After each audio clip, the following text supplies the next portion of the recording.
So many times you hear, as you're growing up, the importance of going to college.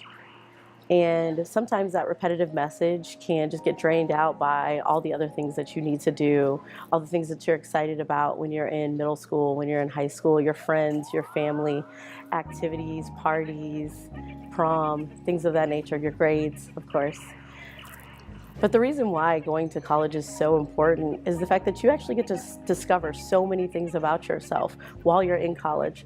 There are so many people that you will meet from different walks, different backgrounds. You'll also have the opportunity to explore and challenge your own self and what your possibilities can be. I decided to attend Wichita State University. I'm a Wichita native, so I grew up right down the street from Wichita State University, and I had always thought that it was just my backyard, and I wanted to look at a lot of different places. I didn't want to just stay in my backyard. So what I actually decided to do was take a campus visit and come on to check and see what Wichita State really had to offer.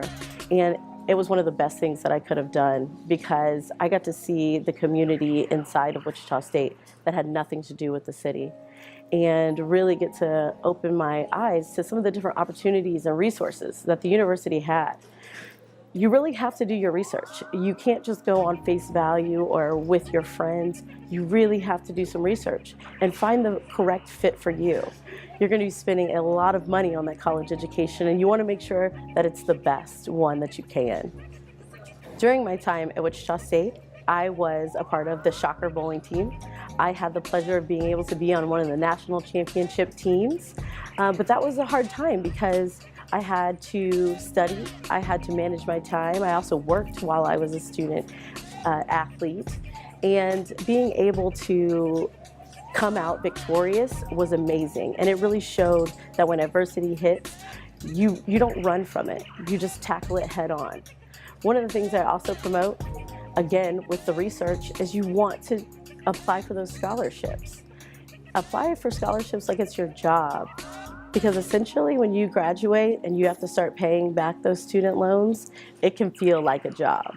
And we want to make sure that your college experience is one of the best, so you're not worried about bills. You're able to study abroad. You're able to do internships and work at different corporations and network during your time as a student. So I definitely recommend that. Starting your junior year, start looking and apply for a scholarship a week or even one every 2 weeks. Keep a folder of scholarship applications that you've applied for so that you can follow up. If you win one of those scholarships, keep that documented so that you know when it's time to attend college, you can request those scholarships to be sent. I was lucky enough to be able to graduate college with zero debt. There are not a lot of people that are able to say that, but I worked very, very hard in making sure to do that. Not only before I got into college, but while I was a student, I was still looking for scholarships, talking to my professors, and making sure that they knew what my end goal was. Your college experience truly is you betting on yourself. And who better than to bet on than you? It's definitely what I did, and that's why I'm a first-round draft pick.